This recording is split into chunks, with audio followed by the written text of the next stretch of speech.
Saya bertemu dengan beberapa pebisnis. Mereka mengajukan dua pertanyaan. Apakah Indonesia itu segitu tidak amannya sehingga gelar militer diperbanyak, diperkuat? Apakah kalian yang sipil nggak mampu sehingga diambil alih oleh militer? Tren itu membuat investor memutuskan gua nggak dulu masuk deh ke Indonesia. Kalau dia tiba-tiba dadakan ingin menunjukkan prestasi lalu malah melakukan macam-macam di awal jabatannya tanpa menyadari bagaimana itu diproses oleh birokrasi, itu awal dari kekacauan keuangan. Mungkin di kacamata saya inilah bukti inkompetensinya. Artinya memang kita ini bukan rule of law tapi rule by law. Kita menggunakan hukum untuk melegitimasi kekuasaan gitu dan tidak mau tahu. Ya, untuk saya itu udah abuse of power.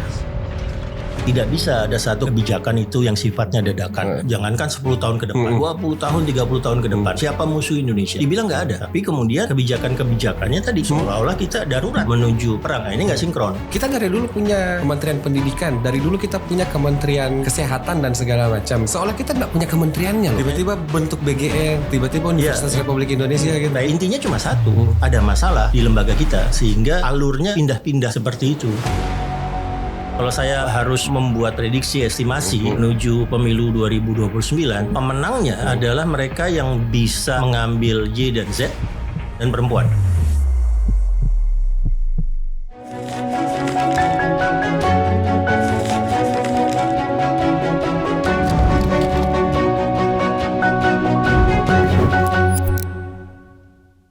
Bersama Kopi Enak Indonesia, sebenarnya hari ini Cemas itu kedatangan seorang yang kita sangat hormati dalam diskursus pertahanan keamanan di Indonesia.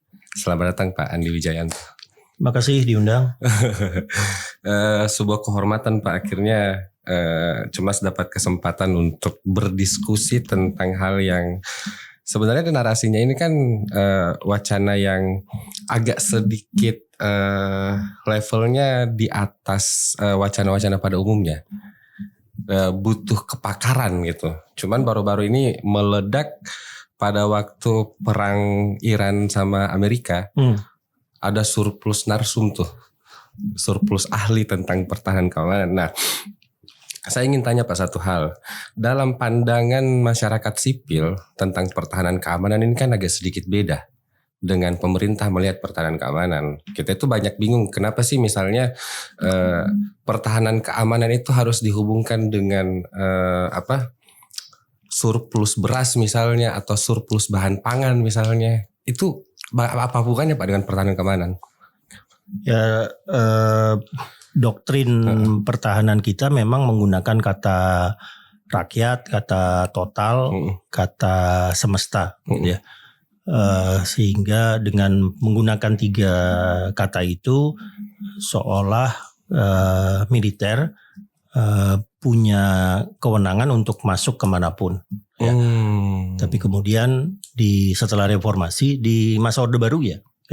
Doktrinnya Sisahan Kamprata, undang-undangnya juga namanya Sisahan Kamprata, sehingga militer bisa masuk kemanapun didukung oleh doktrin dwifungsi, didukung oleh doktrin sospol, didukung oleh doktrin kekaryaan. Tapi di reformasi diperbaiki dengan dua undang-undang, undang-undang pertahanan negara dengan undang-undang TNI. Undang-undang TNI juga satu kali direvisi. Itu kemudian dibatasi. Pembatasannya yang pertama, tentara tidak boleh lagi berpolitik. Pembatasan kedua, tentara tidak boleh lagi berbisnis. Ya, sehingga yang diinginkan adalah pembentukan tentara profesional untuk melakukan operasi militer perang. Ya, lalu sudah benar-benar dibatasi bahwa operasi militer perang itu adalah melawan agresi dari negara lain. Melawan agresi dari negara lain ya. Tidak dalam posisi menyerang. Tidak dalam posisi menyerang. Indonesia tidak punya doktrin yang sifatnya ofensif atau first strike, serangan pertama. Jadi sifatnya bertahan aktif, defensif aktif, melawan agresi dari negara lain. Lalu di Undang-Undang TNI diberikan kemungkinan tentara melakukan tugas-tugas non perang. Ya, disebutnya operasi militer selain perang. Operasi militer selain perang, OMSP. Itu ada 14 jenis tugas operasi militer selain perang. Jadi misalnya menangani terorisme, menangani separatisme, membantu pemerintah daerah kalau ada konflik sosial, atau membantu pemerintah kalau ada gangguan perhubungan. Ini dibayangkannya waktu itu ada pembajakan pesawat, pembajakan kapal laut dan seterusnya. Nah, untuk melaksanakan OMSP ini, operasi militer selain perang, TNI-nya harus mendapatkan persetujuan atau mendapatkan perintah dari presiden, keputusan politik yang kemudian disetujui oleh DPR. Ya, jadi ada prasyarat-prasyaratnya. Hari ini TNI aktif hanya boleh bertugas di luar Mabes TNI dan Kementerian Pertahanan tadinya dibatasi hanya 10 lembaga. Ya, misalnya ada di Sekretariat Negara, ada di Badan Sandi Negara, ada di lembaga intelijen, itu cuma 10 lembaga. Terus revisi menjadi kalau nggak salah sekarang menjadi 12 atau 13 lembaga, karena misalnya yang semula Sekretariat Militer ditambah menjadi dengan Kepala Kantor Kepresidenan, misalnya Kepala Sekretariat Kepresidenan. Jadi ada beberapa perubahannya, tapi sangat-sangat terbatas. Tidak seperti doktrin kekaryaan Sospol di masa Orde Baru. Jadi pembatasannya sebetulnya sudah ada. Tujuannya sederhana, TNI keluar dari politik, TNI keluar dari bisnis, lalu menjadi tentara yang profesional yang tugas utamanya adalah perang. Saya juga baca itu Pak, maksudnya pertahanan semesta. Jadi alasannya satu-satunya karena konsep pertahanan semesta ini, sehingga tafsirnya jadi sangat-sangat meluas gitu. Ya, pertahanan semesta, ya kemudian TNI misalnya ada tugas untuk pemberdayaan wilayah, ya untuk mengelola potensi-potensi pertahanan. Tapi TNI dengan Kementerian Pertahanannya harus bisa betul-betul menunjukkan bahwa itu ditujukan untuk nanti pelaksanaan strategi pertahanan semesta. Ya, jadi kalau seandainya yang gampang saja TNI diperintahkan untuk food estate, ya lalu membuka lahan. Lalu lahannya ditanami beras, ya itu harus ditarik hubungannya dengan kebutuhan logistik perang. Iya betul. Tidak boleh tiba-tiba tujuannya adalah Republik ini swasembada pangan. Kejauhan. Kalau Republik swasembada pangan, program food estate-nya dilakukan oleh Kementerian Pertahanan, lalu dilakukan oleh batalion, ya apakah batalion yang ada sekarang atau nanti batalion teritorial pembangunan, maka pertanyaannya kenapa Presiden nggak percaya dengan Kementerian Pertanian? Saya itu pernah ada satu forum World Governance Summit di Dubai Februari 2025. Ya setiap tahun forum itu dilakukan di Dubai. Waktu itu ada 38 kepala negara, kepala pemerintahan yang hadir berbicara. Ada puluhan pemenang Nobel ya yang berbicara. Lalu satu sarapan. Saya bertemu dengan beberapa pebisnis yang hadir, beberapa bahkan CEO dari Sovereign Wealth Fund ya. Lalu mereka mengajukan dua pertanyaan yang untuk saya tajam banget sih ya. Pertanyaan pertama, apakah Indonesia itu segitu tidak amannya sehingga gelar militer diperbanyak, diperkuat. Targetnya malah di semua kabupaten, bahkan lebih dari jumlah kabupaten. Yang namanya Batalion Teritorial Pembangunan itu targetnya 750 kabupaten. Ya, 750 batalion, sementara jumlah kabupaten kita 500-an. Ya, jadi ada ekstra 200 batalion teritorial pembangunan. Ya pertanyaannya, apakah Indonesia itu tidak aman? Betul. Sehingga gelar itu dilakukan. Pertanyaan kedua lebih mengganggu saya. Pertanyaan keduanya, apakah kalian yang sipil nggak mampu? Sehingga diambil alih oleh militer. Mengganggu saya sebagai sipil kan. Tapi dari dua pertanyaan itu untuk saya menandakan bahwa tren itu, ya tren gelar militer yang sekarang sedang dilakukan itu membuat investor memutuskan gua nggak dulu masuk deh ke Indonesia. Indonesia sedang nggak aman, Indonesia sipilnya nggak mampu. Ya Indonesia tidak normal nih, ya sama sekali nggak normal. Gua nggak masuk dulu. Ya begitu tiba-tiba lahan dibuka untuk nanam padi, untuk nanam singkong misalnya dilakukan oleh militer. Ya investor membacanya Indonesia lagi nggak normal. Gua nunggu dulu sampai Indonesia normal, baru gua nanti berbisnis, berdagang atau berinvestasi di Indonesia. Ini disadari sama presiden gak sih Pak? Apanya? Itu disadari sama presiden gak sih?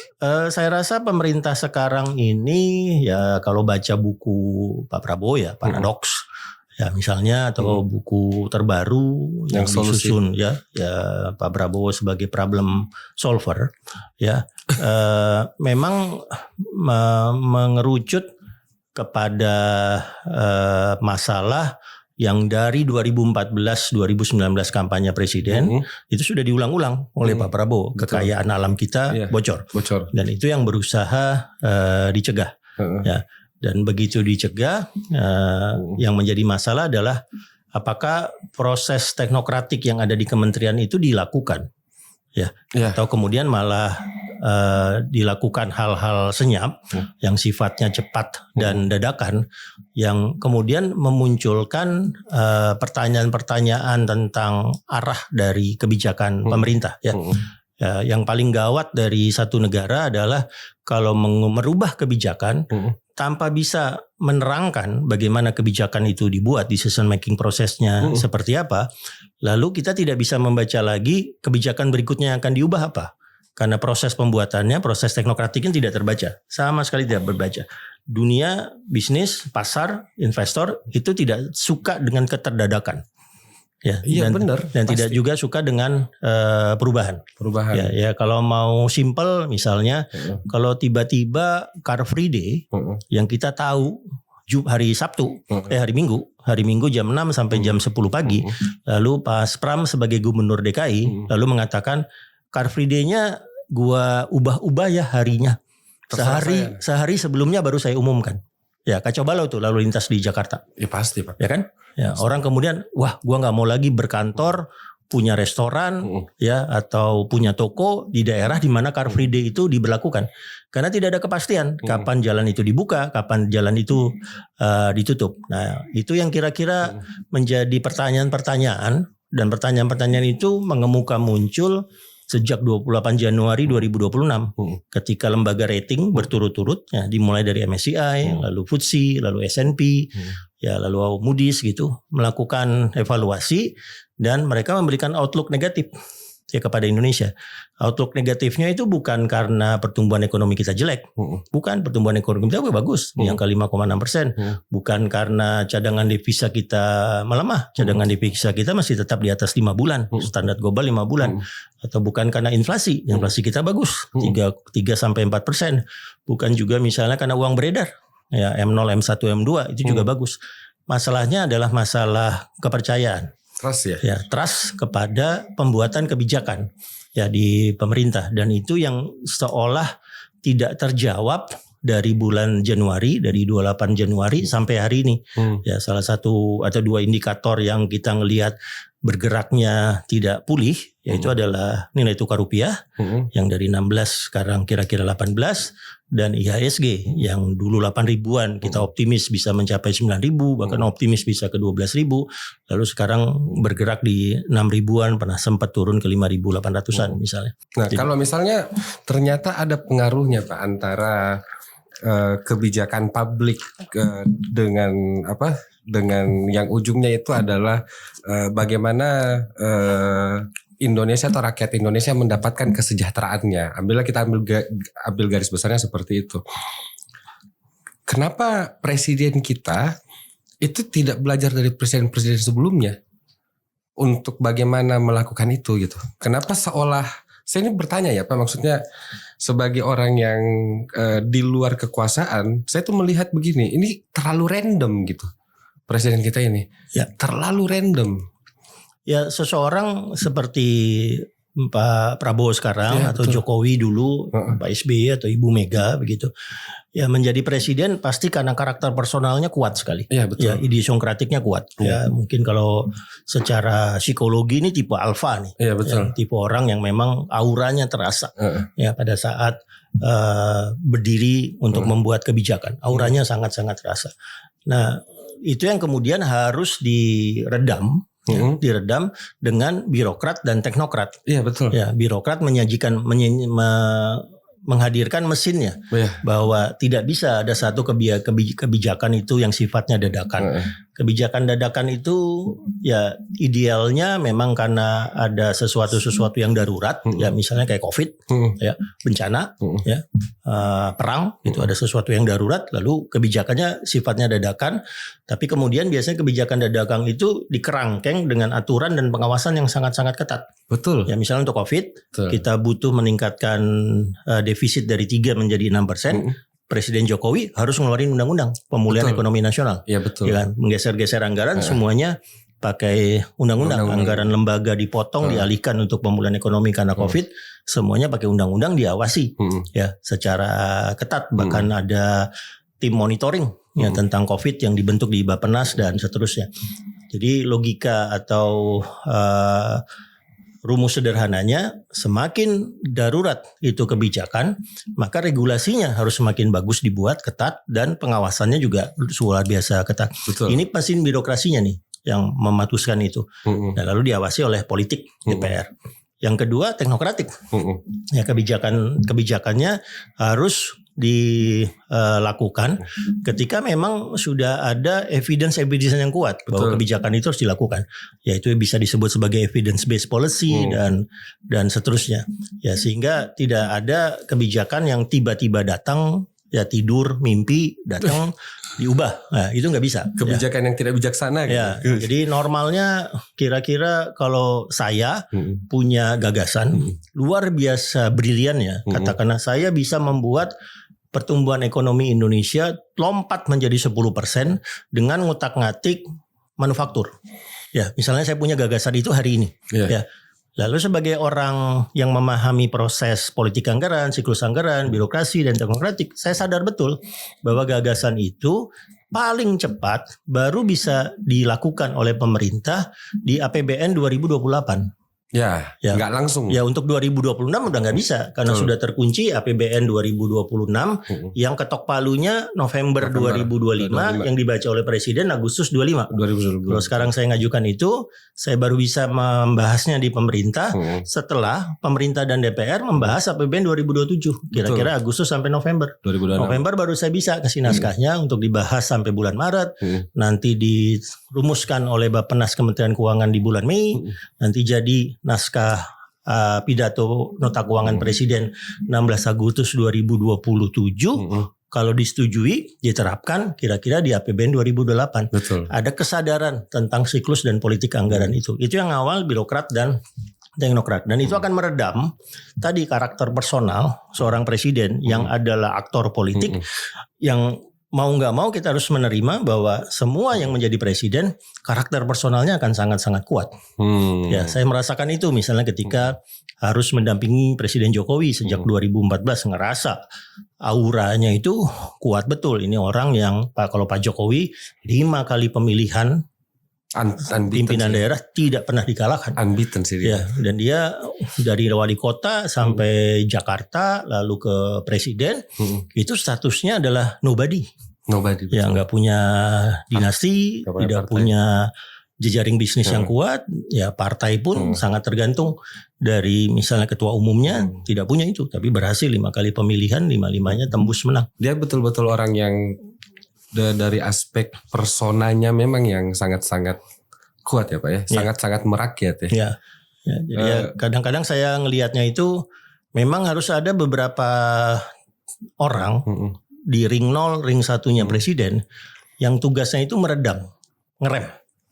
Ya, ngerem ketika presiden ingin ini, ingin itu, nah itu ngerem.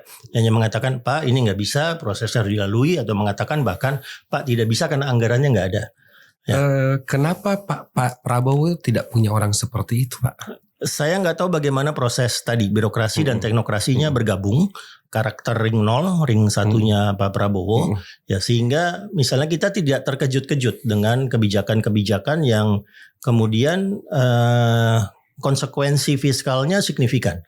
Betul, ya, itu betul. Yang saya lihat kan konsekuensi fiskal signifikan sekarang ini misalnya ada MBG yang hari ini oleh MK diputuskan MBG tidak boleh mengambil anggaran pendidikan, dan keputusan MK menunjukkan MK paham politik dengan siklus anggaran sehingga diputuskan berlaku di APBN 2028. Ya, jadi MK sadar betul bahkan untuk tahun ini udah nggak bisa diutak-utik nih, mana sudah dianggarkan.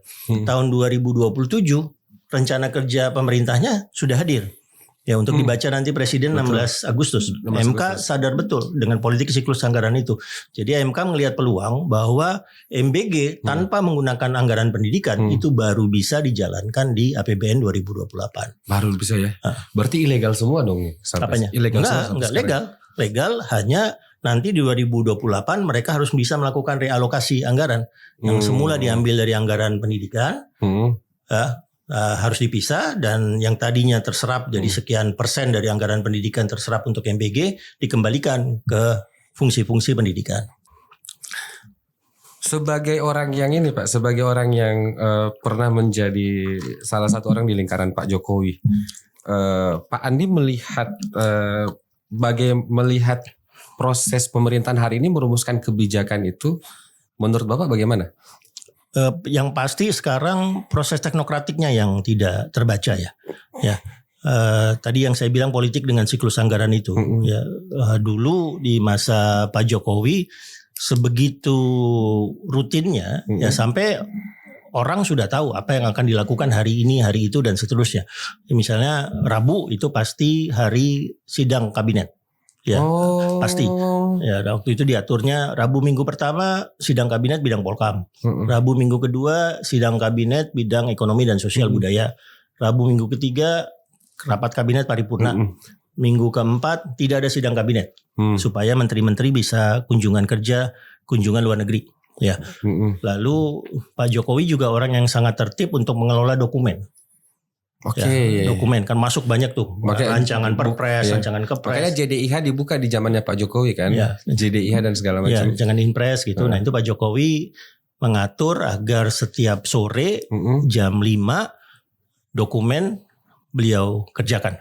Dan setiap sore jam 5? Jam 5 sore, kira-kira sampai jam 6:30, jam 7, 7:30 gitu. Dan Pak Jokowi memang orang yang ingin mejanya bersih. Jadi dokumen muncul 1 meter, ya bersih. Hari itu juga dia nggak numpuk ya Pak ya? Sorry, nggak mau Pak Jokowi numpuk dokumen itu, nggak mau. Jadi kalau ngelihat meja kerja Pak Jokowi itu nggak ada dokumen-dokumen numpuk, malah nyaris nggak ada dokumen. Beliau orangnya perfeksionis itu ya. Kalau bekerja sangat terstruktur, dan itu membantu kami di stafnya, membantu kami yang ada di Seknek, di Setkap, jadi KSP, sekretaris pribadi. Itu sangat membantu dan rutin dilakukan. Dan Pak Jokowi kan bukan orang yang neko-neko ya. Jadi kalau saya mendampingi Pak Jokowi itu sampai nek makan martabak. Karena setiap jam 5 sore ngurus dokumen itu, makanan itu cuma 1, martabak. Martabak Pak? Enggak pernah ganti. Tiap hari. Tiap hari Pak? Bapak dengar sampai sekarang masih makan martabak gak Pak Jokowi? Sudah nggak, kalau saya udah nggak bisa.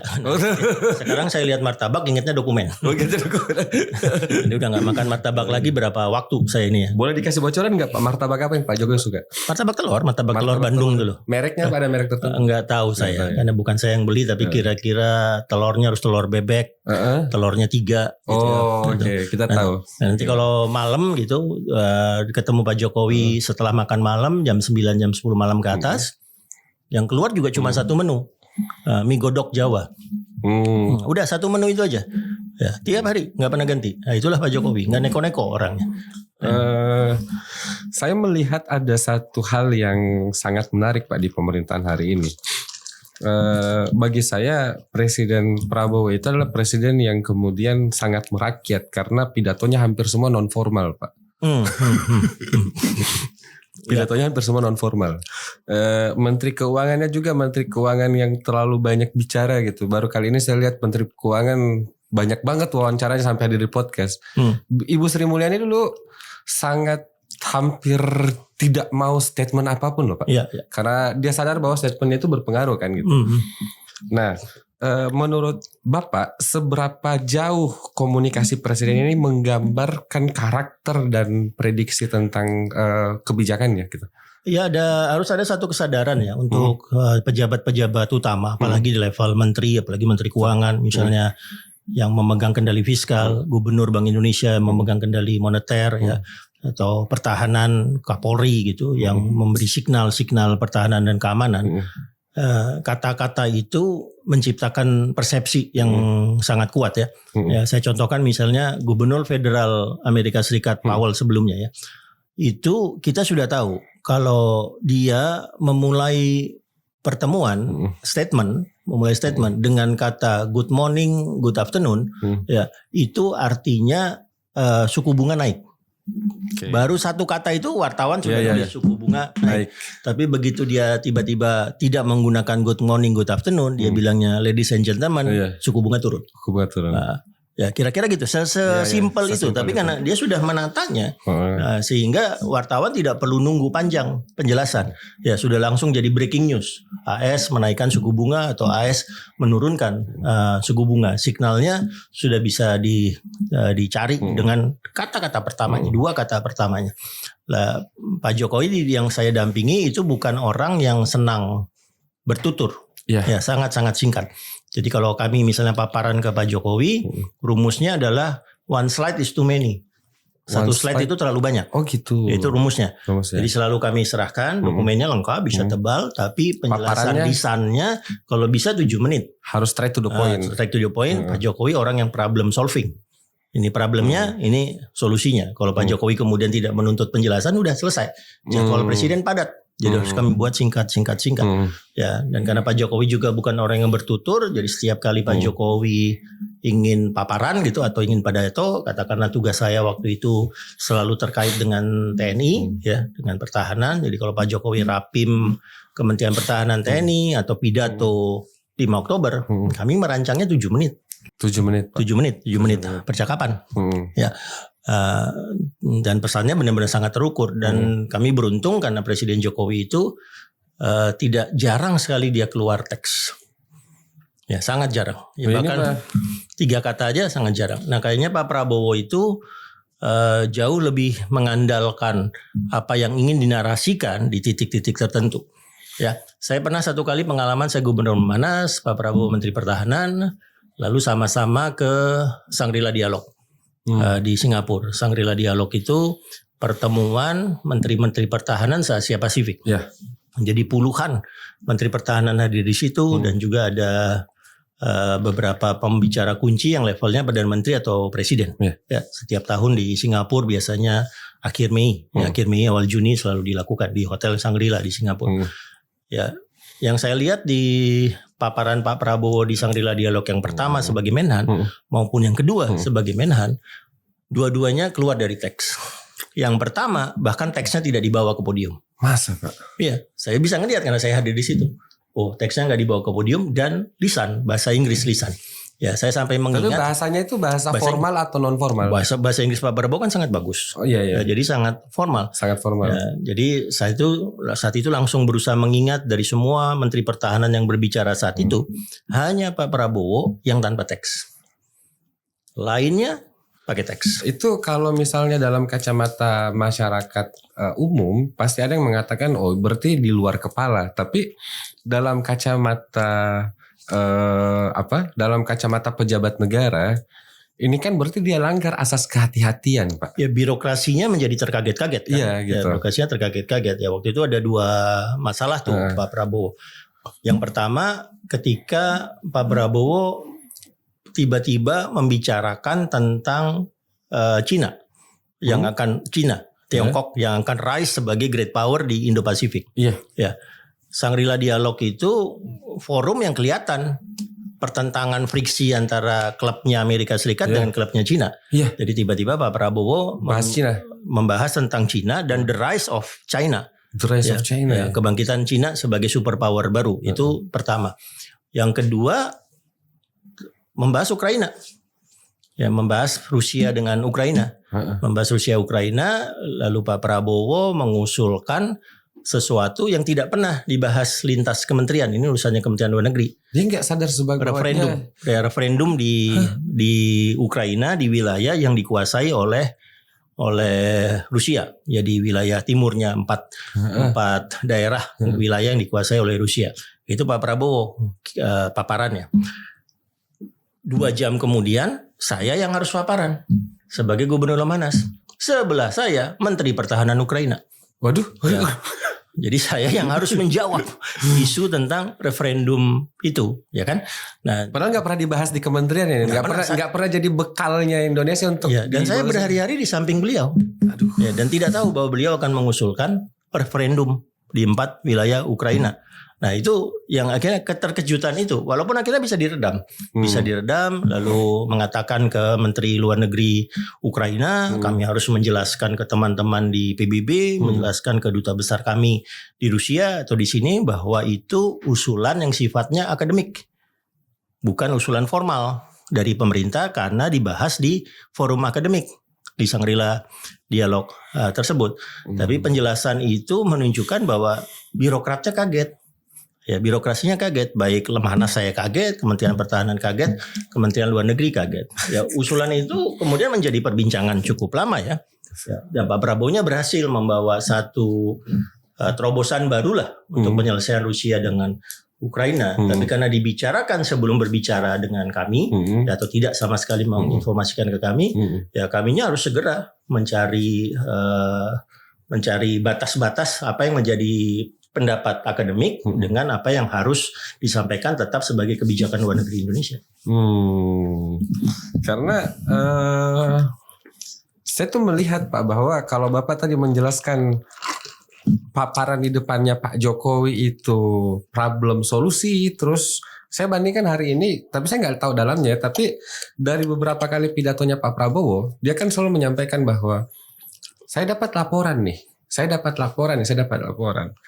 Saya sadar satu hal, bedanya mungkin orang-orang yang ke Pak Prabowo itu harus melaporkan prestasi atau capaian untuk dia bicarakan di pidato-pidato selanjutnya.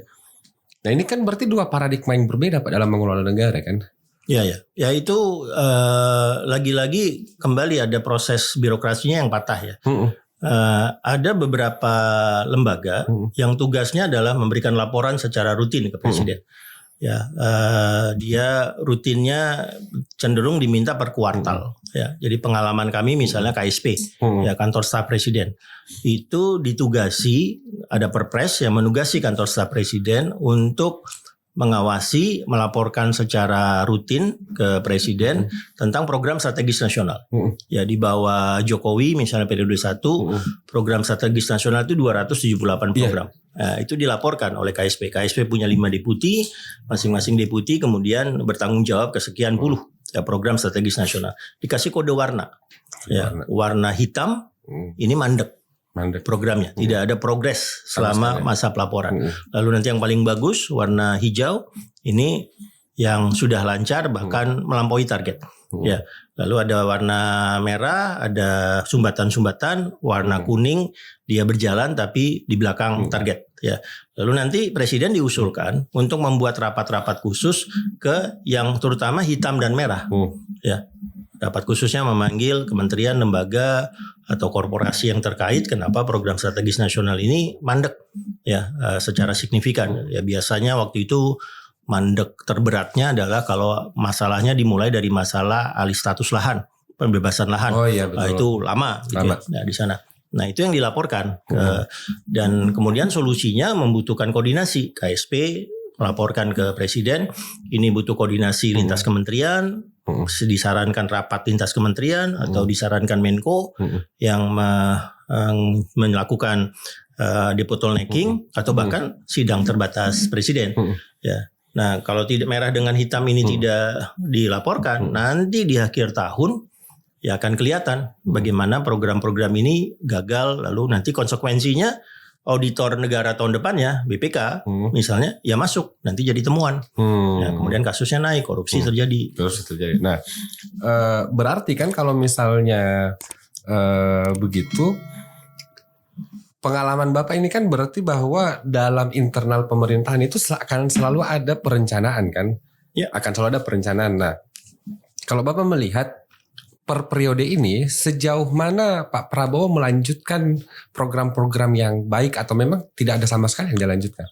Ketika di bulan-bulan pertamanya itu langsung melakukan efisiensi anggaran, ya, lalu kemudian menarik hampir 400 triliun, 300 sekian puluh triliun ke dalam kotak baru, lalu kemudian dialihkan ke program-program populis baru ya seperti MBG, Koperasi Merah Putih, lalu muncul Sekolah Rakyat, ya, lalu ada belanja alutsista misalnya ditarik ke sana, itu ditarik dari daerah, diminta efisiensi di kementerian lembaga, misalnya menteri lembaga harus bisa mengusulkan 20% pemotongan, ya, dan itu dilakukan di bulan pertama di masa kepresidenan, itu langsung siklus anggaran, politik anggaran patah kan. ya. Karena kalau itu harus diterapkan langsung di APBN 2025 misalnya, sementara APBN 2025 itu adalah usulan Presiden Jokowi di 16 Agustus 2024. Iya. Ya kan? Ya, biasanya kami menyadari waktu kami masuk ke pemerintahan 2015, kami menyadari bahwa untuk tahun 2015 yang bisa kami kutak-atik paling banyak cuma 28%. Ya, sisanya itu masih rancangan Pak SBY. Sisanya adalah yang diusulkan Pak SBY di 16 Agustus 2013. Ya. Nah, di 2014. Jadi yang APBN 2015 itu yang bisa kami kutak-atik cuma 28%. Nah, waktu itu salah satu peluangnya untuk membuat ada kapasitas fiskal baru di tahun 2015, Presiden Jokowi di November 2014 memutuskan mengurangi subsidi BBM. Nah, subsidi BBM itu keputusan berat, ya keputusan yang bahkan oleh PDI Perjuangan sendiri ditentang, tapi itu harus dilakukan untuk membuka ruang fiskal baru 2015, ya karena yang lain-lain sudah terkunci. Ya, tidak bisa dilakukan. Nah, kayaknya proses itu yang kembali harus dirapikan, ya sehingga birokrasi tidak terkaget-kaget, ya birokrasinya tidak tersendat, dan kemudian ada kepercayaan dari dunia internasional bahwa Indonesia ada proses institusional yang berlaku, yang bisa mereka andalkan sehingga trust dengan predictability muncul. Kan yang jadi pertanyaan di masyarakat itu Pak terkait anggaran itu begini, contohnya misalnya waktu booming kasusnya BGN, korupsi BGN, ditangkaplah semua ini sama kejaksaan kan masyarakat itu salah satu isu yang diributkan itu begini, kok bisa pengadaan itu lolos, kok bisa hal-hal seperti itu diiyakan untuk pengadaannya gitu, seolah tidak ada mekanisme filter sebenarnya di pemerintahan gitu. Siapa sih yang merevisi usulan-usulan atau proposal-proposal itu gitu. Jadi ada enggak peran signifikan yang harus dilakukan oleh Menkeu terhadap anggaran itu dari pengalamannya Pak Andi yang mengatakan bahwa bahkan masuk pertama itu 28% aja yang bisa diutak-atik gitu. Ya Menkeu itu remnya presiden ya. Remnya kan. Bukan gasnya presiden. Ya, Ibu Sri Mulyani menjalankan tugas itu dengan baik. Ya, ngerem. Benar-benar ngerem. Tahu persis batas kemampuan fiskal ada di mana. Tahu persis beban utang kita ke PDB sudah misalnya hampir mencapai 40%. Tahu persis bahwa defisit anggaran sudah ke 2,7, 2,8%. Kalau diteruskan bisa lebih dari 3%, melanggar undang-undang. Betul. Itu benar-benar Ibu Sri Mulyani ngerem. Melakukan itu. Ya sekarang beberapa Pak Purbaya sebagai Menkeu juga kelihatan ngeremnya, ya dengan misalnya statement-statement nggak ngerti tentang motor listrik, ya pengadaan motor listrik untuk manajer misalnya, atau tidak ngerti tentang kipas angin yang harganya sekian belas juta, itu Pak Purbaya bilang nggak ada prosesnya. Kalau di pemerintahan itu jebakan karena itu ada di satuan 3, ya sementara yang biasanya dibahas di DPR itu satuan 1. Jadi itu detail teknis operasional harus ada di Menkeu pasti. Yang harus di Kementerian Keuangan dan harus di Bappenas. Harus di Bappenas. Nah, di situ yang kemudian disapunya sebelum akhirnya dilaporkan di DPR di rapat dengar pendapat untuk menyetujui anggaran tersebut. Tapi begitu nanti diawasi oleh DPR mengawasinya bisa sampai satuan 3. Ya, dan yang celakanya sebagian besar dari hal-hal yang kemudian dibicarakan di DPR itu DPR-nya taunya dari pers dari media. Ya DPR-nya terkaget-kaget, dibicarakan ke menterinya juga kaget-kaget. Menterinya juga kaget-kaget. Nah, terus dari mana uangnya itu Pak bisa keluar tiba-tiba? Who is the traitor gitu?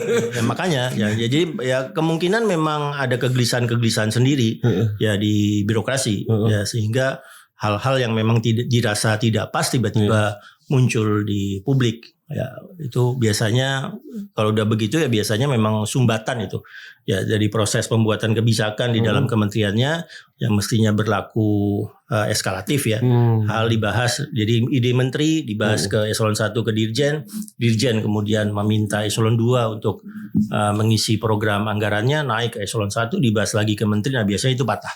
Kalau itu patah ada kegelisahan tertentu nanti di birokrasi. Pertanyaan selanjutnya kan akhirnya jadi begini Pak. Kalau kita bandingkan dengan pidato-pidato Pak Presiden bahwa kita ini kebocoran anggaran, kita ini mengalami hal-hal yang menyebabkan uang kita terbang keluar dan segala macam. Saya selalu berpikir begini, lah kita kan negara kesatuan. Kalau negara kesatuan itu kan berarti jalur uangnya cuma satu loh. Tidak ada jalur uang lain. Tidak mungkin ada uang keluar kalau tidak ada persetujuan Menkeu gitu. Nah kalau bocor itu berarti siapa yang bocor Pak? Kebocoran apa nih? Kebocoran anggaran gitu maksudnya. Ya relatif mestinya nggak bisa ya. Nggak bisa ya, kan? Itu karena benar-benar sangat ketat. Sangat ya. ketat. Nanti begitu anggaran itu disahkan untuk dijalankan, diserahkan oleh presiden ke kementerian lembaga ke daerah dalam bentuk DIPA. Betul. Ya maka pimpinan kementerian lembaga dan kepala daerah itu ya melaksanakan 1 tahun itu follow the money. Iya. Ya money-nya sudah dialokasikan untuk A, ya lakukan A. Betul. Nanti kemudian dilaporkan hanya pencapaiannya berapa persen. Biasanya pencapaian normal itu ada di angka 90 sampai 96-98%. Itu normal. Ya kalau di bawah 90 biasanya nanti ada teguran dari Kementerian Keuangan. Di atas 100 hampir nggak mungkin. Ya ada perhitungan yang salah. Ya tinggal follow the money aja program selama 1 tahun itu. Nah biasanya kebocoran-kebocoran itu terjadi ya karena ada pimpinan baru ya yang nggak mau menggunakan siklus tersebut, nggak sabaran. Hari itu juga mau diubah. Ya jadi simpelnya begini, ada pejabat politik menjadi kepala di satu lembaga, ya tidak mengerti tentang siklus anggaran itu.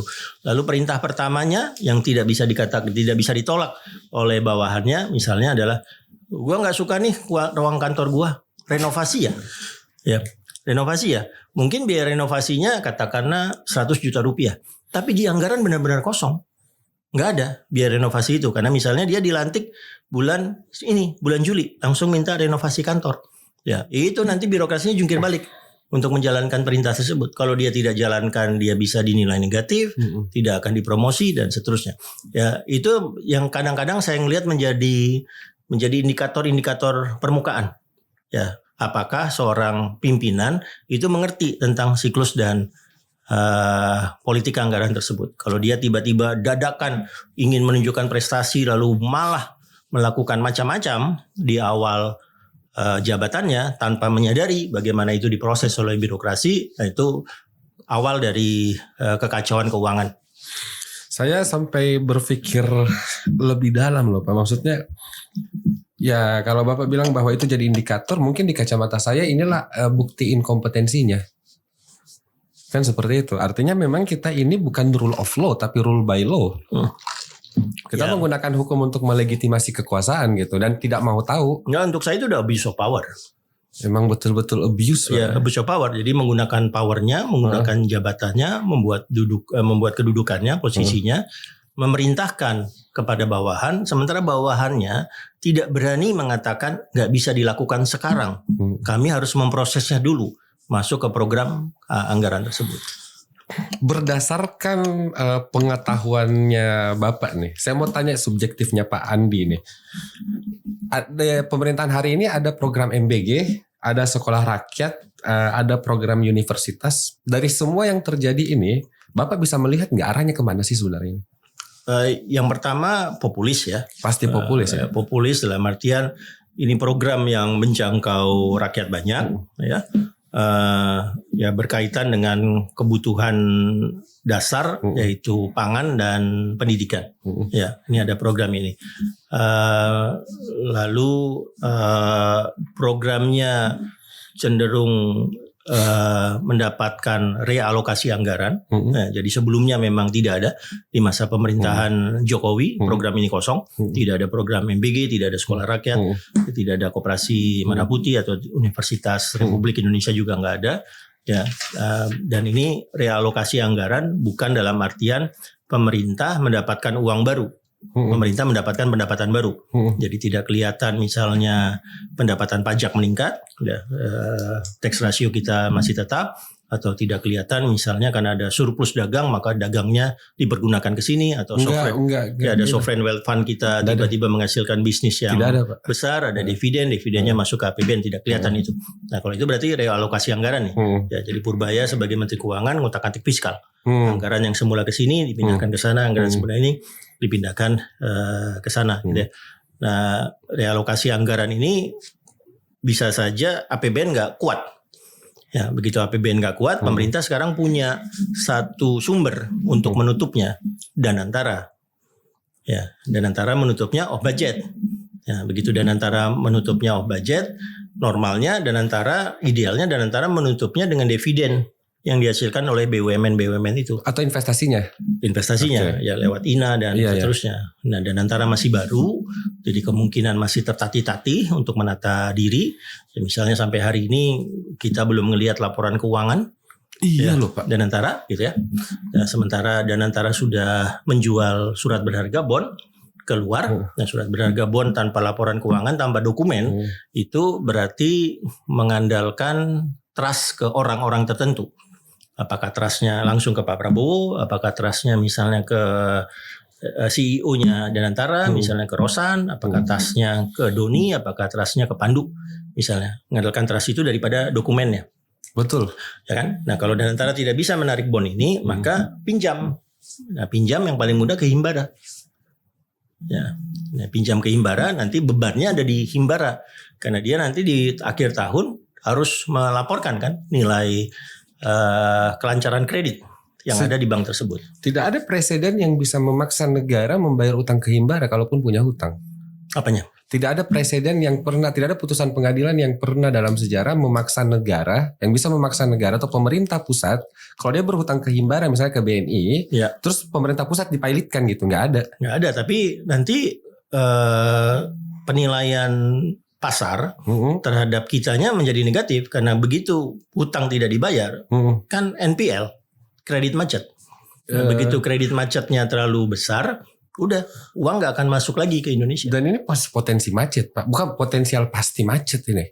Ya dugaan orang begitu ya, karena misalnya Koperasi Merah Putih didanai sebagian dari Himbara, ya misalnya sementara belum ada kelihatan geliat dari Koperasi Merah Putih, kelihatan masih mencari bentuknya, ya misalnya sekarang tiba-tiba semua barang bersubsidi ya harus dialirkan lewat Koperasi Merah Putih, termasuk bansos yang terbaru ini. Ya masalahnya barang bersubsidi termasuk bansos itu diberikan bukan dengan orang yang belanja, ya kan diberikan ke masyarakat bawah. Nah, itu diberikan kepada orang-orang yang ada di garis kemiskinan, orang-orang yang tidak membayar pajak sebenarnya, dan orang-orang yang cenderung tidak punya daya beli. Ya. Jadinya kalau nanti sumber dari pertumbuhan ekonomi kita, rumusnya C-nya itu kan tetap konsumsi. Iya, betul. 54%. Iya 54%. 54% kira-kira C-nya.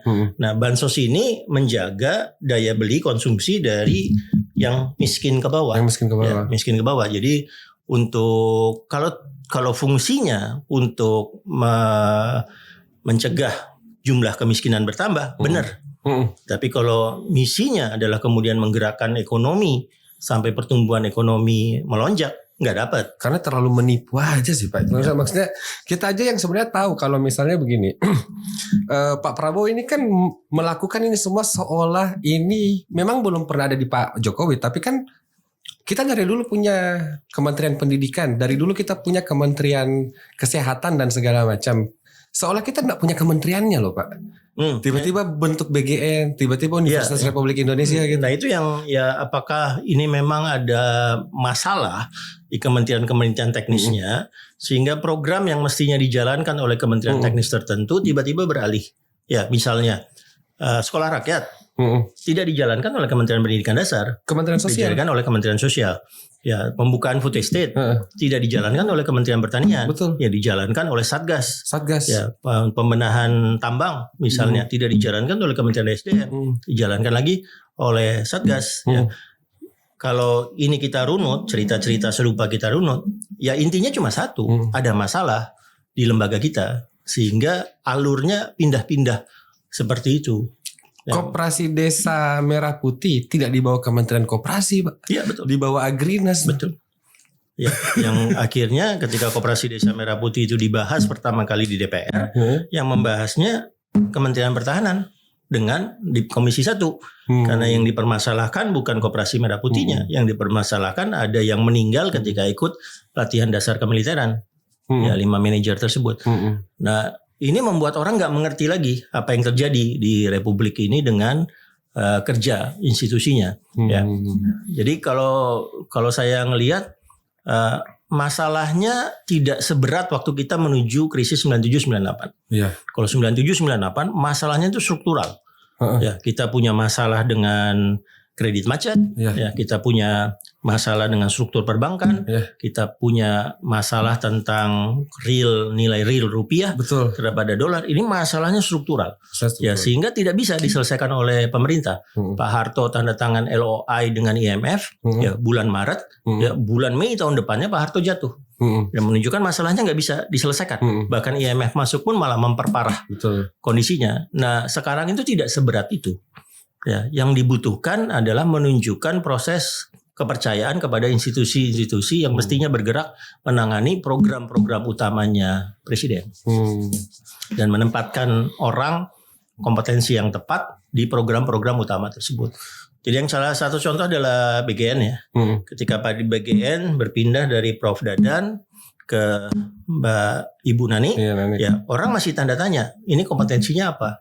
Ya, tapi begitu berpindah sekarang ke Pak Sudar, yang memang saya tahu konsentrasinya di bidang itu sejak lama, di bidang pangan, lama, ya kemudian reaksinya cenderung mereda, cenderung mereda, lalu menunggu apakah kepala BGN yang baru akan bisa merapikan program ini. Dan kelihatan terabasan-terabasannya, misalnya akan dibuat dashboard sehingga bisa secara real time dievaluasi dan seterusnya. Nah, ada kebijakan-kebijakan baru yang memang dilakukan oleh orang yang kompetensinya pas. Karena kalau misalnya saya lihat dari apa yang Pak Prabowo sampaikan di pidato-pidatonya kan, Pak Prabowo ini kan menggambarkan Indonesia itu dalam kondisi seperti orang yang terluka habis perang gitu. Terus dia butuh seorang hero untuk menyelamatkan ini, luka-lukanya dan segala macam. Indonesia lagi sakit dan segala macam. Sampai-sampai saya juga awalnya berpikir bahwa jangan sampai memang Pak Prabowo lebih visioner dari kita gitu. Bahwa nanti akan ada perang dan kita butuh makanan dan segala macam untuk waktu yang sangat singkat gitu. Makanya dia inisiasi itu dari sekarang. Tapi menurut Pak Andi gimana Pak? Doktrinnya nggak membaca itu ya. Jadi kalau sekarang ditanya ke Kemhan, ditanya ke TNI, dalam waktu jangankan 10 tahun ke depan, 20 tahun, 30 tahun ke depan, siapa musuh Indonesia? Dibilang nggak ada. Ya memang karena, jadi makanya dibilang, apakah Cina akan menyerang Indonesia? Mereka bilang enggak. Apakah Amerika Serikat akan menyerang Indonesia? Enggak. Apakah kita akan perang lagi dengan Timor Leste? Enggak. Dinyatakan tidak akan ada perang dalam 30 tahun ke depan. Terhadap Indonesia kan? Terhadap Indonesia. Tapi kemudian kebijakan-kebijakannya tadi seolah-olah kita darurat. Iya betul. Ya, menuju perang. Nah, ini enggak sinkron. Ya, jadi kalau seandainya doktrinnya rileks, tidak ada musuh, Indonesia tidak punya musuh, tidak ada musuh. Kebijakan luar negeri presiden adalah seperti Pak SBY, million friends, ya, semuanya ingin dijadikan dirangkul, dijadi teman, ya maka tidak perlu ada seolah-olah ada kedaruratan yang membuat kita harus menyiapkan logistik perang. Saya justru kaget Pak, karena itu justru dinyatakan dengan gamblang oleh Pak Prabowo di pidato terakhirnya yang di HIPMI kalau nggak salah itu. Karena dia bilang, ya masa gue dipanggil, dia pakai kata gue kan. Masa gue dipanggil sama Amerika gue nggak hadir, dipanggil sama Rusia gue nggak hadir, ya gue harus hadir di dua-duanya dong. Karena Indonesia itu posisinya ya politiknya bebas aktif. Ditafsirkan bebas aktif ini tidak ada satu musuh itu terlalu banyak gitu. Saya langsung berpikir, lah apa gunanya kita melakukan semua ini food estate dan semua soalnya ini keadaan emergensi gitu. Ya itu yang tidak linear ya. Tidak linear apa yang ada di doktrin dengan apa yang benar-benar dijalankan, dengan tiba-tiba ada kebijakan logistik ya yang tidak bisa mengatakan kita ini darurat. Ya, kalau misalnya ini dilakukan pada saat COVID-nya masih menanjak, saya paham. Ya. Atau ini dilakukan misalnya kita tiba-tiba ini gejala El Nino makin gawat, ya, sekarang Perancis, Spanyol kebakaran hebat gitu ya, terus tiba-tiba kebakarannya hebat terjadi di Indonesia tidak bisa kita tangani, lalu kedaruratannya muncul, oke, nggak ada masalah. Tapi ini kedaruratannya tidak ada, ya benar-benar tidak ada. Apakah kemudian ada visi-visi jangka panjang ya tentang persiapan logistik Indonesia? Ya. Saya justru melihat Pak, justru kita mengalami kemunduran paradigmatik yang sangat parah ini. Ini kayaknya apa ya, kebijakan yang seharusnya diambil bukan hari ini tapi beberapa tahun yang lalu. Mungkin beberapa tahun yang lalu 10 atau 20 tahun yang lalu ini suitable lah kebijakan yang seperti ini. Tapi kalau sekarang kayaknya karakter seperti ini karakter yang sudah hampir tidak bisa diterima oleh zaman gitu. Contohnya begini Pak, kan waktu internet menyebar gitu kan, untuk pertama kalinya itu bahasa atau komunikasi tidak berada di kontrol kekuasaan. Dulu kan semua tools komunikasi dari pemerintah kepada rakyat itu pasti under domain kekuasaan gitu. Bagaimana framing media dan segala macam itu pasti kontrol kekuasaan. Tapi sejak internet ada, apalagi AI hari ini, untuk pertama kalinya bahasa ini jadi bebas. Kan gitu. Artinya fakta-fakta kemudian bisa tercapture tidak lagi berdasarkan framing yang ditentukan oleh otoritas, tapi citizen journalism itu bisa mengcapture lebih baik. Ini membuat beberapa pejabat yang kemudian tidak bisa relate dengan ini agak sedikit kewalahan kan. Menyesuaikan diri dengan ini dan segala macam. Nah kalau saya lihat bahwa apakah populisme yang diharapkan Prabowo hari ini dengan semua programnya, kayaknya sudah tidak terlalu bisa populis juga deh. Ya. Dengan kesadaran masyarakat hari ini, keterbukaan informasi dan segala macam gitu. Ya ledakan kanal informasi memang sesuatu yang nggak bisa dikendalikan ya. Ya dulu ketika hanya media konvensional, koran hanya cetak, misalnya redaksi itu cenderung memoderasi konten. Jadi dia bergerak ke tengah ya, supaya tidak terlalu menyinggung pemerintah, juga tidak terlalu menyinggung misalnya orang-orang yang terlalu kritis ke pemerintah. Dia akan bergerak ke tengah. Redaksionalnya, pilihan katanya akan bergerak ke tengah. Tapi begitu ada ledakan dengan media sosial ini, kejadian. Ya ledakannya nggak bisa ditanggulangi. Saya sendiri misalnya melihat bahwa Jokowi adalah presiden yang terpilih karena Twitter. Iya betul. Ya, karena penguasaan jaringan media sosial Twitternya sangat kuat, jadi terpilih melampaui kandidat yang sebetulnya lebih kuat secara jaring politik dan bisnis, Pak Prabowo Hatta. Oh itu hari ya? Betul. Hari, jauh lebih kuat Pak Prabowo Hatta daripada kami, Jokowi JK ya. Nanti kemudian ada Bongbong di Filipina, ya anak Marcos yang bisa seolah-olah menyuci diri dari kesalahan-kesalahan ayahnya Ferdinand Marcos, Imelda Marcos, karena menggunakan TikTok ya, dengan kampanye-kampanye yang mirip Pak Prabowo di kampanye 2024 ya. Nah itu sesuatu yang memang tidak bisa dihindari, dan kemudian inti dari pergerakan-pergerakan demokrasi di dunia adalah Gen Z. Ya, itu terjadi di Bangladesh, itu terjadi di Sri Lanka, terjadi di Nepal, terjadi di Madagaskar, yang terbaru terjadi di India. Ketika partai Cockroach, kecoa, turun ke jalan. Ya, turun ke jalan karena mereka terganggu dengan kerapian birokrasi Kementerian Pendidikan. Terganggunya karena tes ujian nasional untuk masuk perguruan tinggi berantakan, sehingga ada tuduhan kebocoran dan seterusnya. Turun ke jalan mereka berhari-hari sampai akhirnya pemerintahan Modi nggak punya pilihan, Menteri Pendidikannya mengundurkan diri. Nah, dan ini Gen Z yang bergerak, partai kecoa yang tadinya partai kecoa yang tadinya cuma guyonan sindiran ya ke partai BJP-nya Modi yang terlalu kuat. Modi udah 3 periode, tiba-tiba mereka di jalan dengan mengandalkan media sosial, ya akhirnya Menteri Pendidikannya entah dipecat, tapi akhirnya diganti, mengundurkan diri. Ya di pemerintahan Modi ini tantangan pertama ke kabinet Modi dalam 3 periodenya Modi. Seberapa signifikan Pak kalau untuk Indonesia Gen Z di 2029?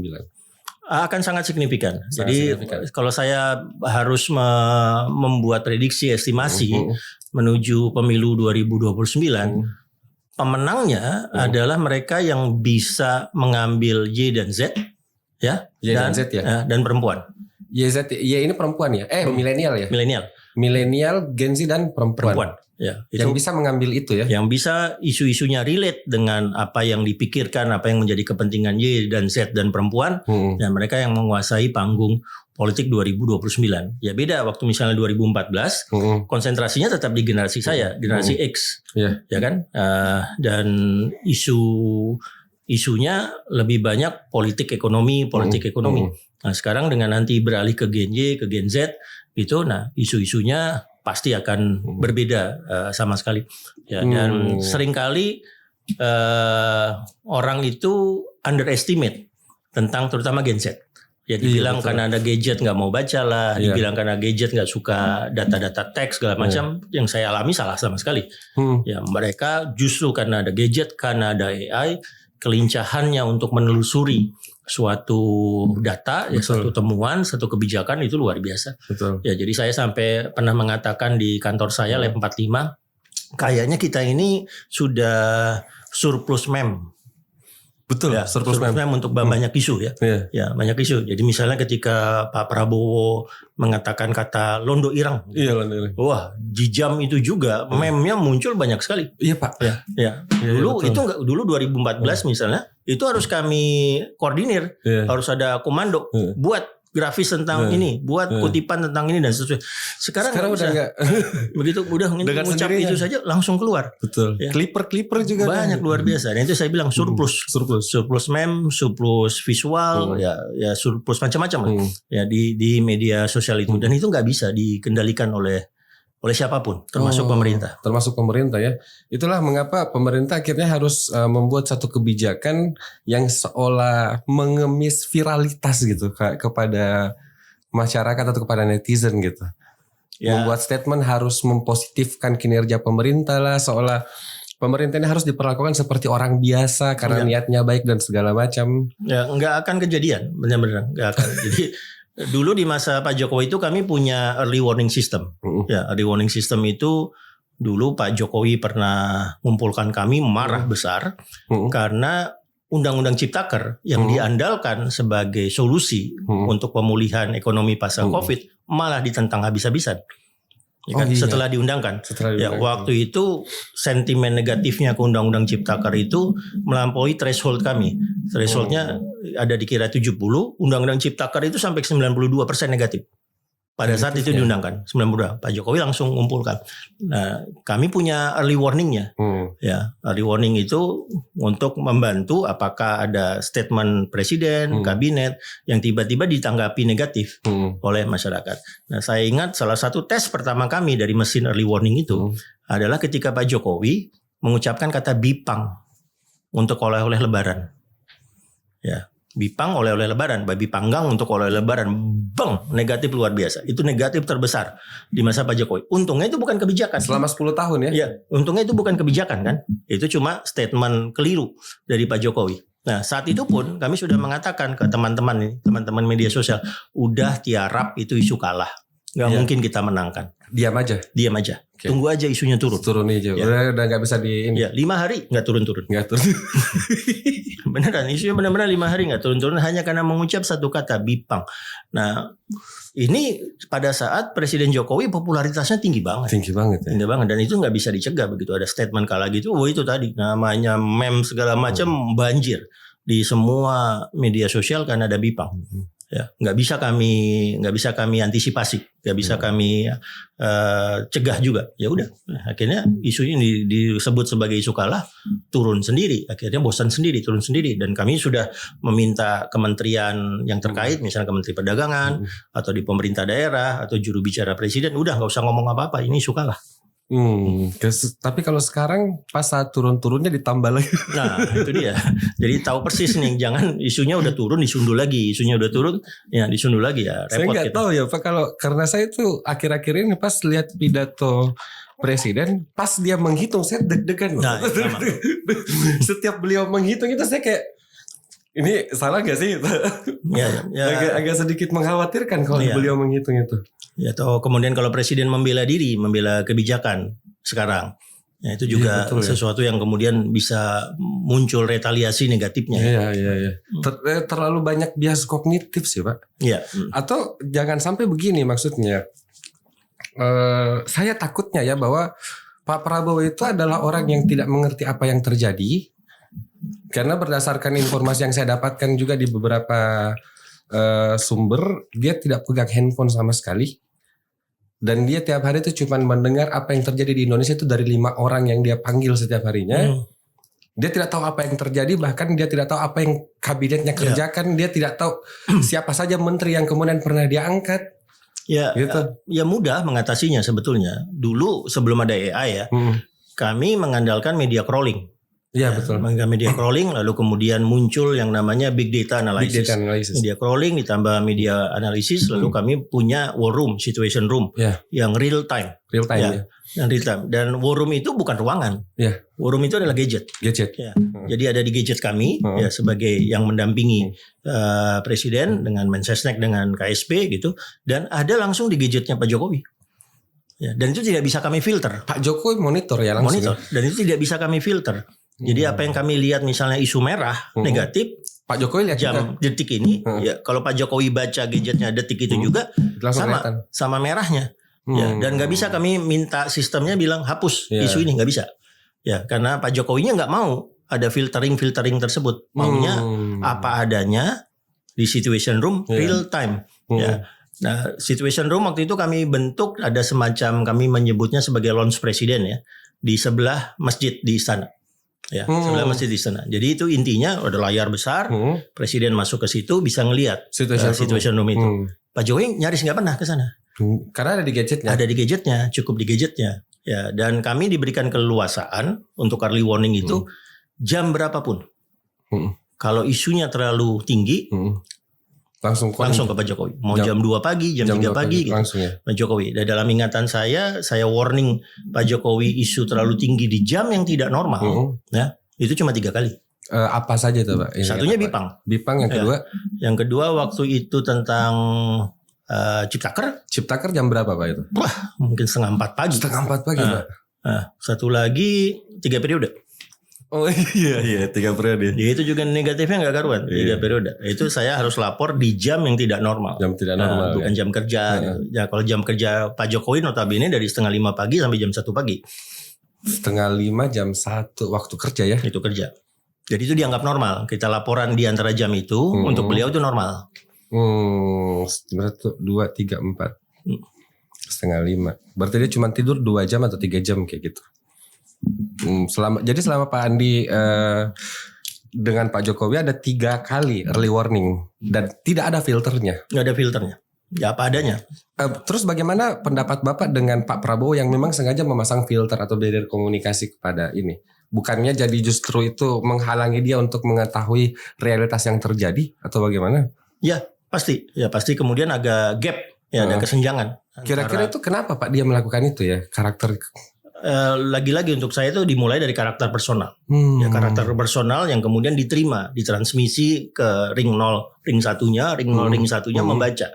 Oh, ini yang diinginkan oleh presiden. Ya. Saya selalu menyarankan misalnya kalau saya tadi ngajar pagi di Lemhanas, ya selalu bilang sesuaikan kerjamu, laporanmu dengan karakter pemimpinmu, dengan karakter bosmu.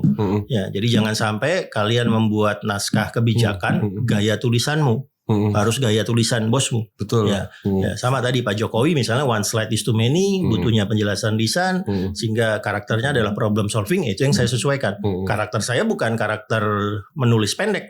Ya, karakter saya menganalisa beragam variabel, analisis kompleks.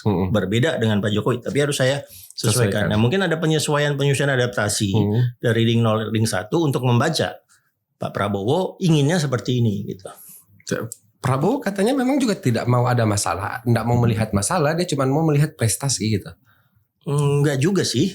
Saya berinteraksi dengan Pak Prabowo cukup sering ketika saya gubernur Pak Prabowo Menhan gitu ya. Jadi misalnya waktu itu kami harus membahas kekerasan Papua. Ya, kenapa kekerasan Papua itu tidak bisa terselesaikan.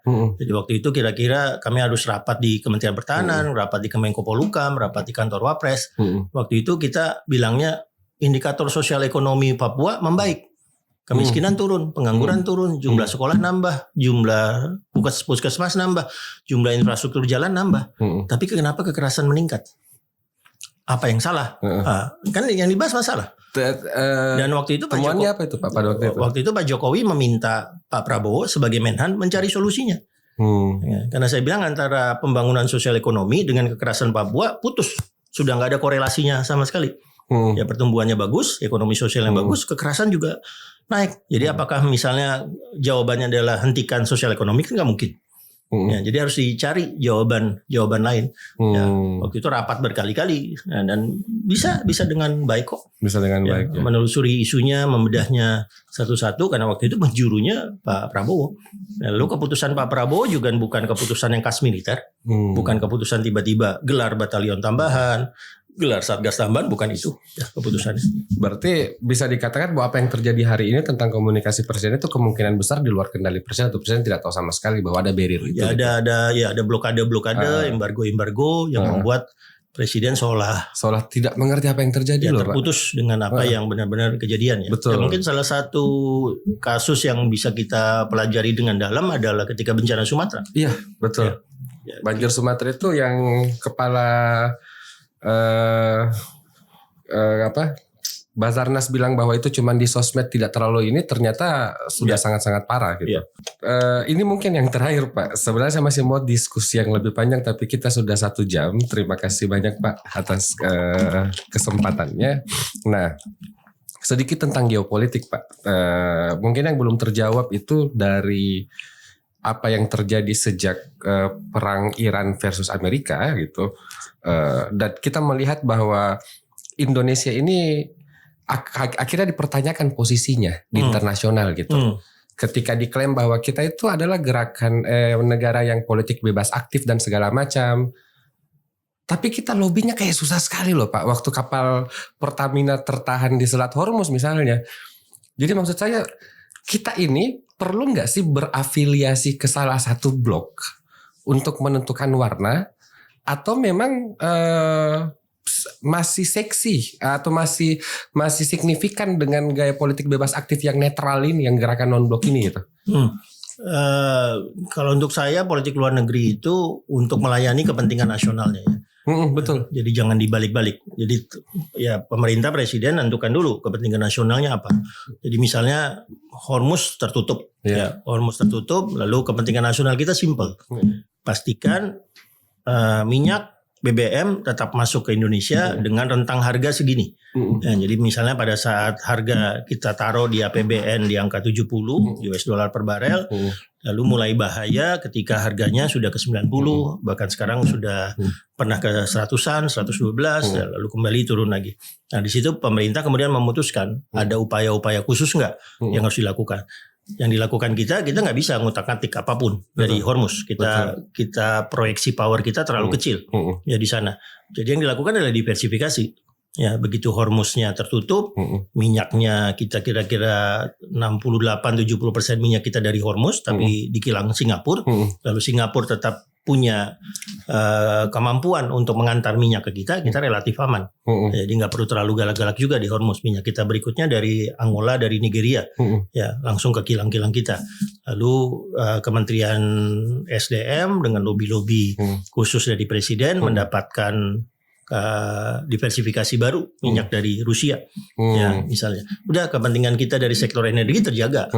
Ya begitu terjaga ya sudah. Untuk saya tarik jarak dari konfliknya. Ya, jadi kadang-kadang keputusan bebas aktif yang paling susah itu adalah menentukan kapan masuk, kapan mau terlibat dalam satu isu. Ya, salah satu taktiknya, salah satu protokolnya adalah delay involvement. Ya, pelibatan kita sengaja ditunda sampai situasinya wait and see. Betul-betul kritis. Ya. Jadi wait and see aja dulu ya. Ya delay, ya ditunda. Kita tahu persis misalnya. Ya untuk sekarang kekerasannya atau perangnya kemungkinan akan terbuka lagi. Iya betul. Tapi begitu Trump itu kan ada satu indikator Trump yang namanya TACO. Trump always chicken out. Ya, di satu titik Trump itu akan ketakutan sendiri, lalu dia mundur sendiri. Ya, membacanya juga gampang. Baca nilai inflasi, baca yieldnya Amerika Serikat. Nah begitu angkanya inflasinya sudah mendekati 4%, Trump chicken out. Begitu yieldnya sudah ke 47, 48, 49%, Trump chicken out. Ya ditunggu aja Pak Gilesa. Jadi akhirnya konfliknya turun naik begini. Ya, dan begitu itu kita bisa baca ya sudah delay decision itu, delay involvement tersebut. Iya betul. Nanti nggak perlu ragu-ragu dari awal gagah mengatakan kita pro Iran. Ya, sementara nanti kepentingan nasionalnya benar-benar terganggu. Saya mediator. Ya, bisa jadi. Ya, misalnya kita putuskan dari awal diserang 28 Februari. Ya, lalu katakanlah 1 Maret ya kita gagah mau melaksanakan politik luar negeri yang berpihak penuh. Kita pro Iran, lalu Amerika Serikat bilang ke sekutunya Indonesia pro Iran, bertentangan berkonfrontasi dengan kita, lakukan embargo ke Indonesia. Udah malah nanti harga naik, BBM dari Singapura nggak ngalir dan seterusnya. Jadi untuk saya kepentingan nasional dulu ditentukan. Untuk perang Hormuz kepentingan nasionalnya apa? Jelas kepentingan nasionalnya adalah minyak, yang paling utama minyak. Itu dulu diamankan. Nah begitu kita dapat diversifikasi tadi, minyak tadi, ya sudah untuk Hormuz tarik jarak.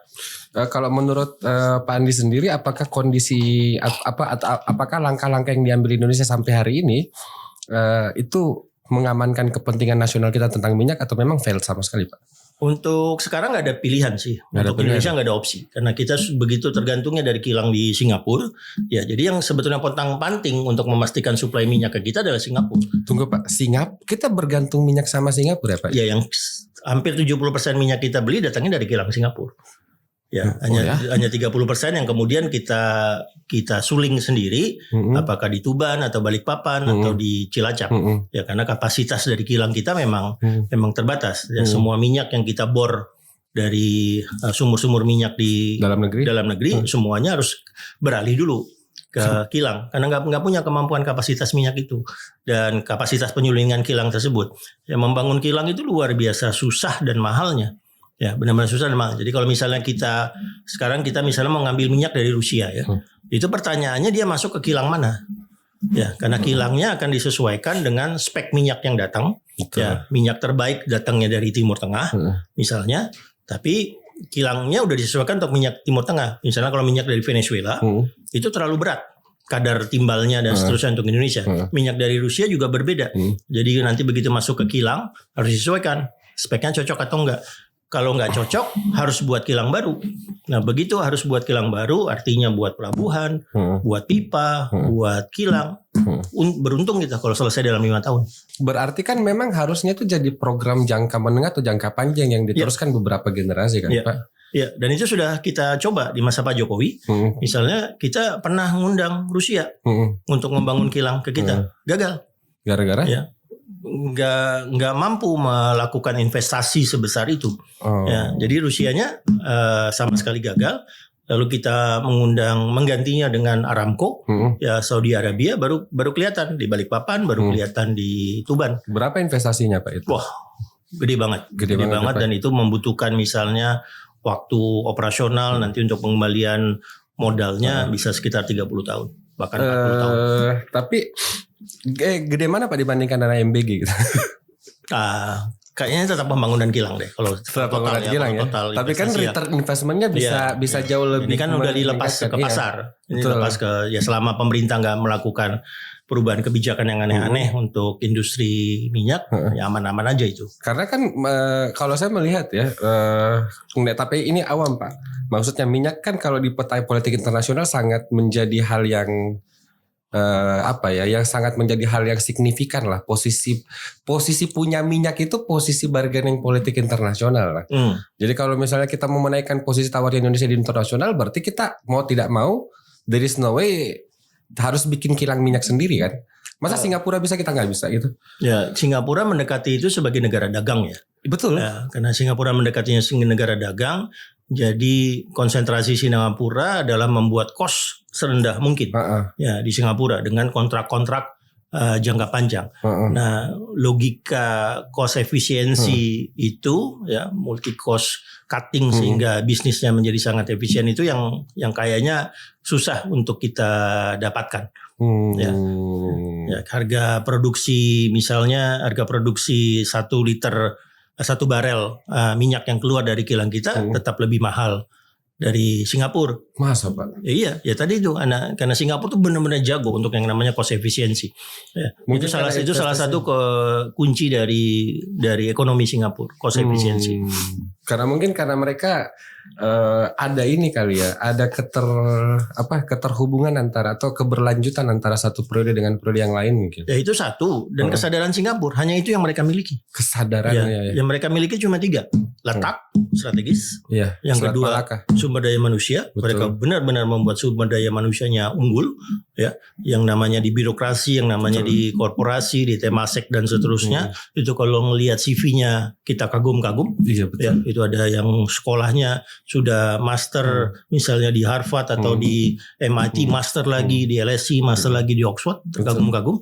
Nah, yang ketiga adalah mencari cost efisiensi tersebut. Betul. Ya, jadi benar-benar birokrasinya tidak memiliki peluang untuk mencari kiri kanan, bancakan, seterusnya nggak punya peluang di sini. Kalau kita birokrasinya tentara semua. Ya, ya, kita kalau ada pembangunan baru, kosnya malah meningkat.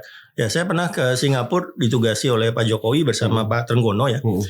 Untuk ngecek apakah kita bisa bersaing port to port, ya, pelabuhan ke pelabuhan dengan Singapura. Lalu kami ke Changi melihat pelabuhan Changi. Lalu di situ udah kaget-kaget karena pelabuhan Changi sudah terbagi jadi 3 sektor. Ya, sektor pertama masih ada manusianya, sektor kedua hibrid, ya, sektor ketiga udah unmanned. Sudah AI, mulai dari kapalnya merapat sampai bongkar kontainer sampai kontainernya keluar. Sudah automation semua. Udah automation semua. Itu udah dibagi 3. Lalu dijelaskan akan ada pelabuhan baru yang sekarang mereka bangun untuk menggantikan Changi. Ya, dan itu akan direncanakan teknologinya relevan sampai 40 tahun ke depan. Itu sudah 100% unmanned. 100% unmanned ya? Sudah tanpa awak sama sekali. Nah, saya lapor ke Pak Jokowi saat itu, nggak bisa Pak, kita bersaing dengan Singapura untuk urusan port, untuk maritime connectivity nggak bisa. Karena kita sekarang mungkin adalah Singapura 20 tahun yang lalu. Kita sekarang, ya, sementara Singapura sudah punya perencanaan maritime port Sampai baru 40 sampai 40 tahun ke depan yang teknologinya akan relevan. Pak, the last one Pak. Pak Andi masih optimis nggak sih tentang Indonesia? Dan kalau misalnya masih optimis, apa faktor yang bisa membuat cerita ini jadi indah atau plot twistnya nanti di mana gitu? Yang satu adalah struktur fundamental ekonominya masih oke. Ya, yang memang kita memburuk di masa Pak Jokowi selama 10 tahun itu tentang industrialisasi, ya, tentang manufaktur. Ya, PMI index itu, manufaktur index itu terus menerus turun. Nah, sementara dulu manufaktur, terutama di masa Orde Baru, itu adalah kunci mendapatkan pekerjaan, job creation. Itu kuncinya di manufaktur. Nah, dan ini masih bisa kita utak-atik gitu ya. Masih bisa utak-atik. Nanti penjurunya adalah Kementerian Perindustrian. Ya, dari BKPM ke Danantara bisa, lalu Kementerian Perindustrian tinggal menarik investor-investor baru ya. Nah, yang diperlukan adalah menyadari tentang supply chain. Ya, supply chain-nya. Jadi kayak misalnya kita punya nikel. Nikel aja nggak cukup karena untuk menjadikan produk turunan kita harus punya smelter. Teknologi cenderung kita tidak dapat. Kapital bisa kita cari. Jadi dari nikel bagaimana ke smelter jadi produk turunan. Produk turunan nikel kita sekarang 2 yang kuat di dunia. Stainless steel dan carbon steel, bukan listrik, bukan baterai listrik.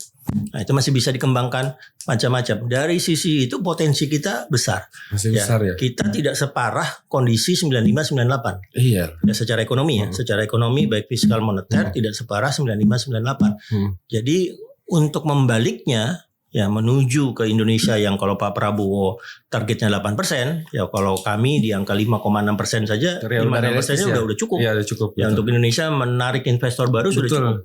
Ya kan? Nah, itu nggak terlalu susah sebetulnya. Jadi karena sekarang pesan dari global ke kita adalah ini masalah trust, ini masalah confidence, ini masalah institution, ya. Nggak terlalu susah sebetulnya untuk membongkarnya. Ya, jadi nggak tahu apakah perombakan-perombakan yang akan dilakukan Pak Prabowo di semester 2 ini akan relevan untuk menjawab keraguan-raguan global ya terutama tentang trust tersebut. Harusnya dia sadar sih bahwa yang menyebabkan trust itu karena tidak jelasnya apa kebijakan publiknya mungkin. Ya, yang dibutuhkan predictability. Ya, yang dibutuhkan berubah normal. Tapi kemudian cara mengubahnya harus bisa dipahami. Ya, dan kemudian perubahannya juga tidak boleh dadakan sering-sering. Ya, jadi jangan sampai kaget-kaget. Ya, akan berubah lagi. Yang tadi saya contohkan.